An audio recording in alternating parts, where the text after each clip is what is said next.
Hello and welcome again to Vintage Pens for the Modern User. Today we are going to explore restoring a lever filling fountain pen. Now, pen restoration is likely something that many modern users are not going to endeavor to take on. However, if you go deep enough down the rabbit hole with vintage pens, it may be something that you find yourself drawn to. It takes time, it takes patience, and it does take some skill. However, in this video, I'm going to show you some of the basic things that are necessary and walk you through the process to restore a basic lever filling vintage fountain pen. At the end, of course, the goal is that you have a wonderful vintage writing instrument that you can use every day. These pens were made to be restored, they were made to be serviced, they were made for daily use. So let's see what it takes to disassemble, clean, resack, and restore a vintage fountain pen. Join me for this special video. The first thing I want to walk folks through when restoring a vintage pen, of course, you need a pen to restore. And the Esterbrook J series of fountain pens are often good pens to start with if you want to learn the basics of lever filling restoration.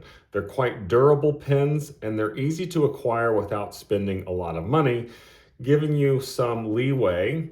If you do make a mistake, you haven't lost a lot, as well as you can spend the time and resources that you need on some of the tools. So Esterbrook J fountain pen is what we're going to disassemble and restore today.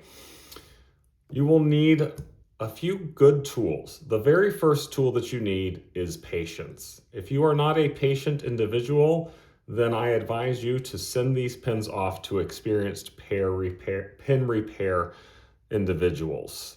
Patience is key. Being able to set something down and walk away from it, troubleshoot it, and come back later is a very critical skill to have. That's the first tool.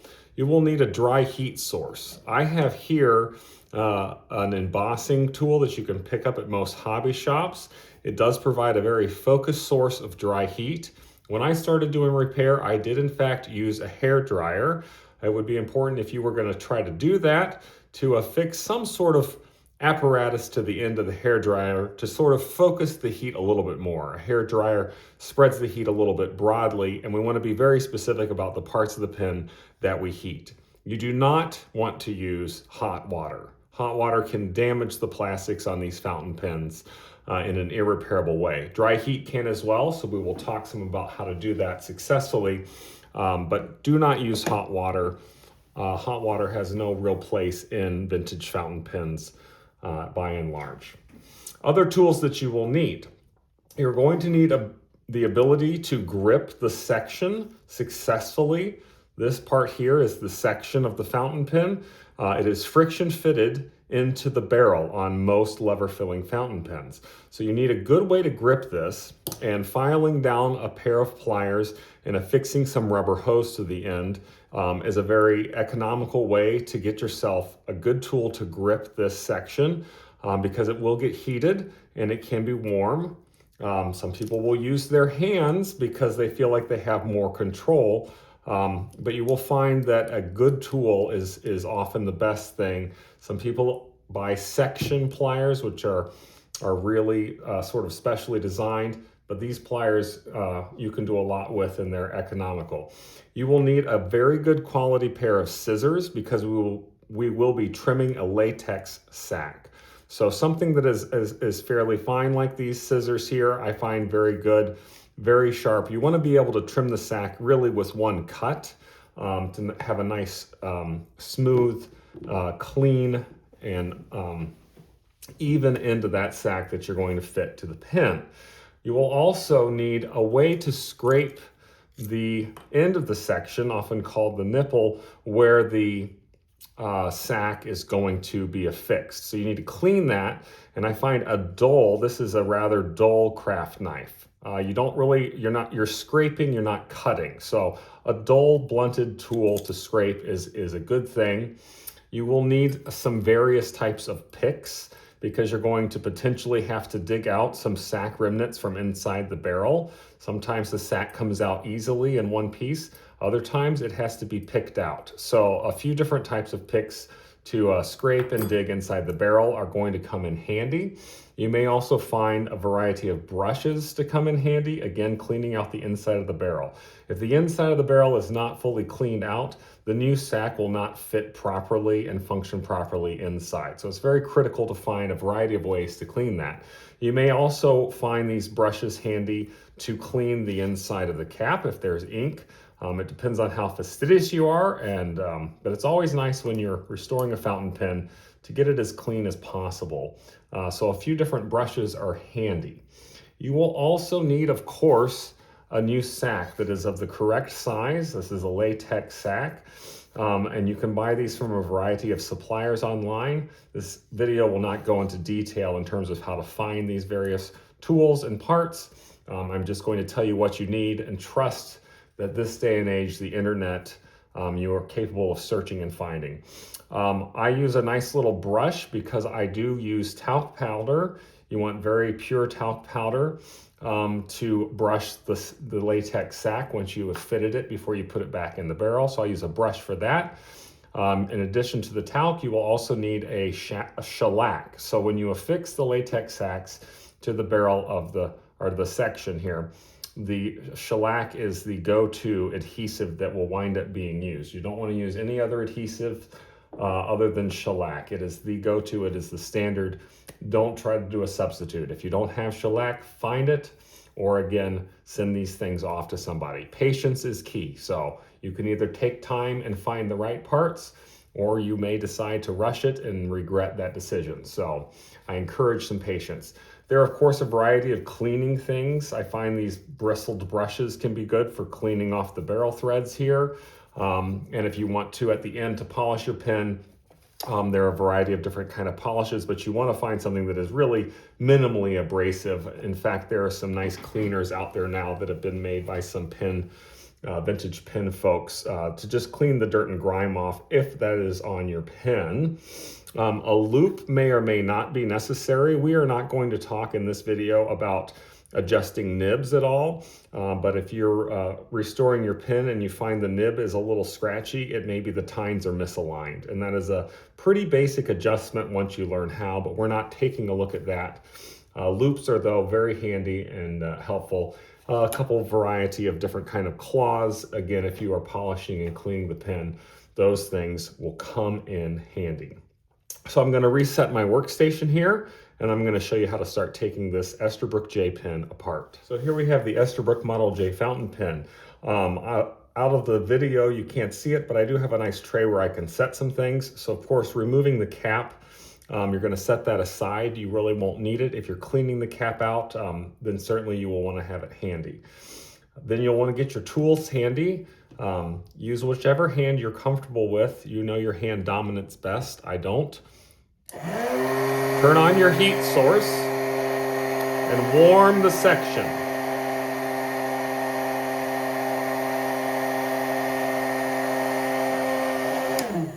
I'm going to pause that heat source just to talk a bit. You want to warm right here where the barrel threads are, where the section is friction fitted into the barrel. Again, focused heat source is key. You can overheat these, so you must be careful. I often find taking this periodically and touching it to my lip is a very handy way. Your fingers, often with calluses and stuff, do not give an accurate representation of the heat. So take your time, make sure that it is heated enough, but not overheated. This is where some experience and patience and practice comes in.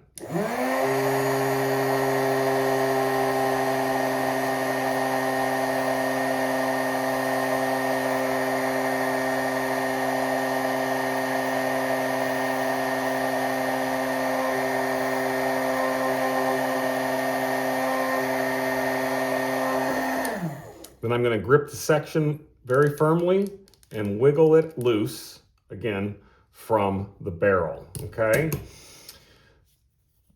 As I was heating the pen, I was testing it on my lip to make sure I didn't get it too hot. It is important that you heat this because the plastics can become brittle.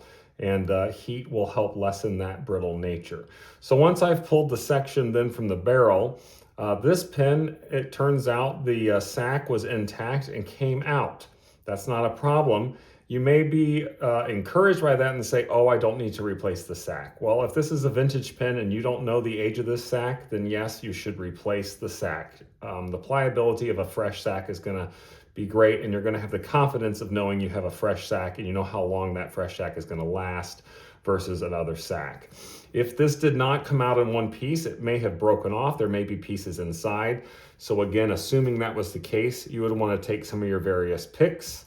You're going to go in here, you're going to fish around in various ways, and you're going to pull out those sacks. Sometimes they're dried and hard, and if that happens, you'll have a little mess pile here. And then of course, you want to make sure that you kind of brush out the inside, just to make sure, again, the barrel needs to be clean of any obstructions in order to receive a fresh sack. Now at this point, I would say you may encounter pieces of the lever assembly that are broken internally.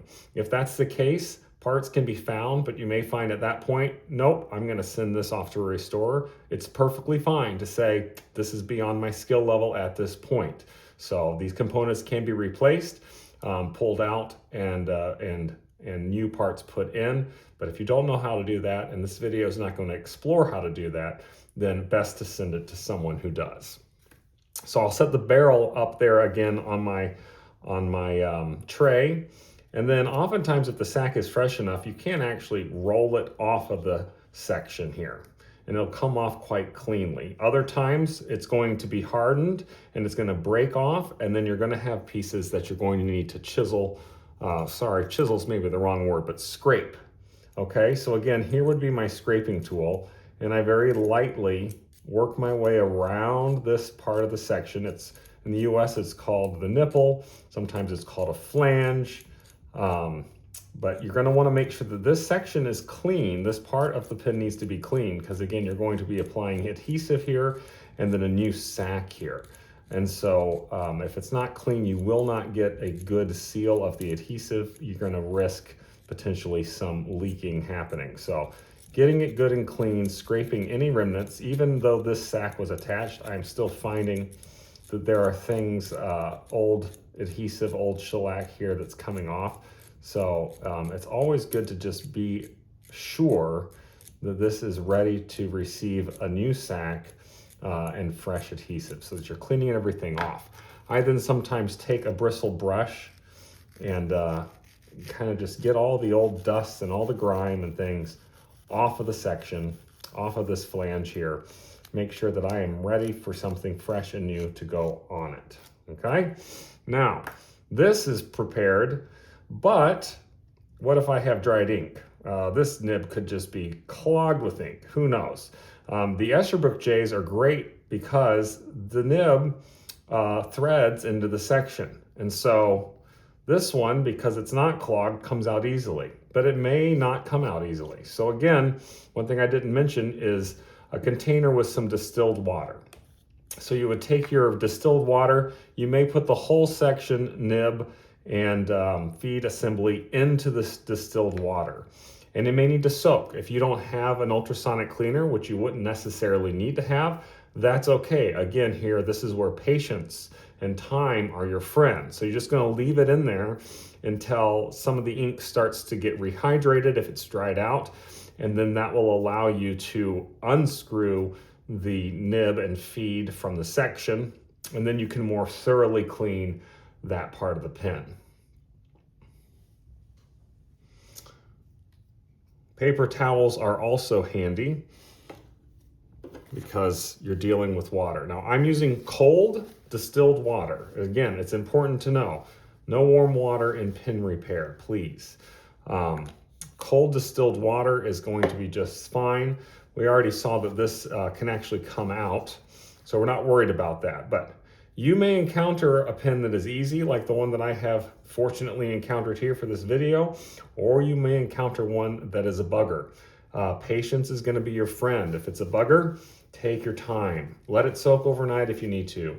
If you have an ultrasonic, maybe you have somebody in the house who has an ultrasonic jewelry cleaner, see if you can borrow it. These little reusable containers. This is just an old prescription container from the pharmacy with the labels removed. You can put that in the ultrasonic, and then you're kind of containing what you need to clean into its own vial. So making these little twisted ends of a paper towel, you can see as I did that and I threaded it in and out, there's more ink there. So that was from the threads inside. There's no need to use any silicone on these. Some people will see threads and they go, oh, that's a place to put silicone. No, it's not. Not unless you're using maybe a vintage dropper filling pen. But for this type of pen, no silicone is needed. So now we need to fit a sack. And how might we do that? I have taken out the old sack. I was fortunate to have a sack intact. And so in that instance, if you are lucky enough to do that, you could simply line them up and snip it right here. However, most likely you won't encounter that.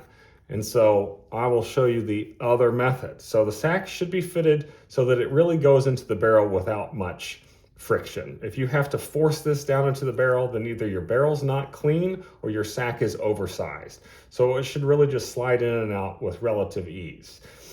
So putting it in until it stops, I'm going to take a measurement by sliding my section down to where it would be if it were in the pen, right? You can see here where if it were seated fully in the pen, that's where it would go. I'm going to pinch the sack against the section and I'm going to remove it.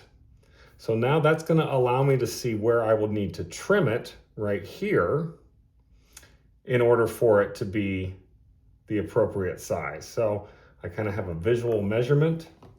I have my scissors sometimes already ready to go. And again, this is where you want something sharp because you're just going to do one clean straight cut. And there you have it.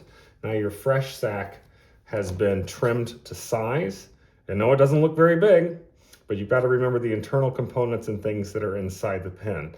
An oversized sack that is either cut too long or is too large diameter will not allow your pen to function properly. Once you've done that, then you will want to prepare the sack to go on. Now, depending on the kind of sack you have, in these Esterbrook J pens, they all took the same size sack even if they were larger pens. There was a restrictor in the barrel. So sometimes I find it handy to invert just a portion of the sack against itself so that I can place it here and then roll it sort of onto the section. I'll show you how I do that in just a minute.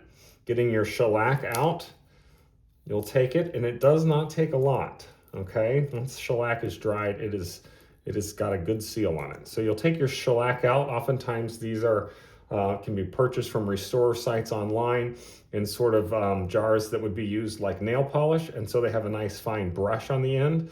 You don't need a lot. I find that if I hold the brush steady and rotate the section, I get a nice, smooth, even application, okay? And then I'm gonna take it, I'm gonna line it up, and I'm gonna roll this down nicely onto it here, getting a nice, smooth, you don't want any wrinkles, and you press it in until it's firmly seated, okay? You want it to make sure that this is very nice and straight here. If you push this on and you've got a sack that's crooked one way or another, you need to work to straighten it so that this is nice and smooth and even. And then you'll make sure that it's going to really fit the pen well. At this stage of the game, you would then apply some talc powder to that sack. Talc powder just helps make sure the bar is working well. It kind of keeps every component working well. There are people that, say this is an unnecessary step. I think it's an extra measure of caution that really helps ensure that your pen is going to function well for a long period of time. And it's really no big deal to do it. So once that's done, this doesn't take long to dry. You can wait 30 minutes and you will be fine. I'm going to just go ahead and assemble the pen right now for the sake of the video. But it does not take long. Some people say, oh, 24 hours, let it dry overnight, etc. No, shellac dries and is ready to go in a relatively short period of time. So then I'll get my barrel back. Now, many people like to align the nib and the lever. Okay, so as you're reassembling the pin, you're going to want to make sure that you're doing that. I would first line it up and get it right about where I want it, but I'm not pushing it in because again, this is now cooled down. And so I'm going to take my heat source again, turning it on, warming the threaded section and the threaded part of the barrel and the section, and making sure that it's ready to receive it again without cracks. The two most risky parts of pin repair are removing the section and refitting the section. If the plastics have not been warmed up, there is a risk of breaking. So.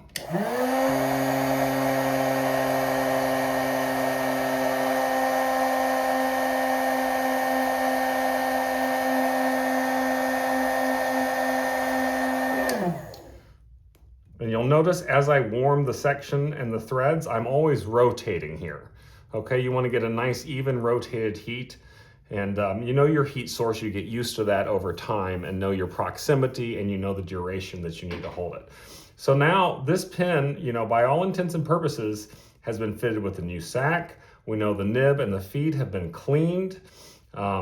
We know that the rest of the pin could be polished if necessary, but maybe this is a pin that you bought that was already restored. Then over time, 5 years, 6 years, maybe 10 years, the sack has failed and you want to tackle this yourself. Well, the rest of the pin may be clean enough and you don't need to worry about polishing. So that's all there is to it. And then of course, the final step would be to ink the pin. I've showed us how to do that in previous videos. But just to give an example, since we're all about writing with these vintage pens, regardless of whether they've been freshly restored, bought restored, wherever we are in the process, let's go ahead and write with it because, gosh, I just love writing with vintage pens, don't you? So that's why we're here.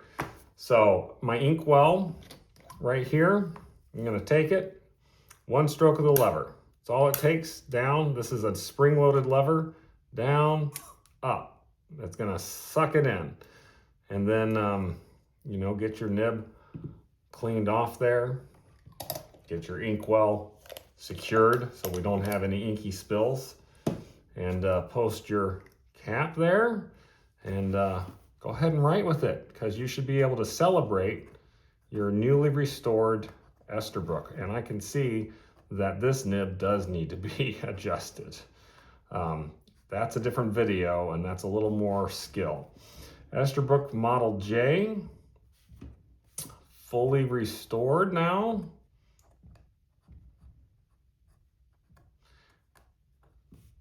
This is a scratchy nib in need of some TLC, but let's assume you've bought one that's already in good care and doesn't have that issue. All you'll need to do is restore it as I have shown you here, taking your time, being patient with yourself, feeling free to walk away if you need to walk away, so that at the end result, you have reconditioned your pen, your vintage pen, as a lever filler, and it's good to go for another 5 to 10 years with that freshly installed sack. So I hope you've enjoyed this. Yes, this is a bit maybe advanced for the modern user, but in terms of pin repair, this is probably the most basic starting point of pin repair. Take your time and happy writing.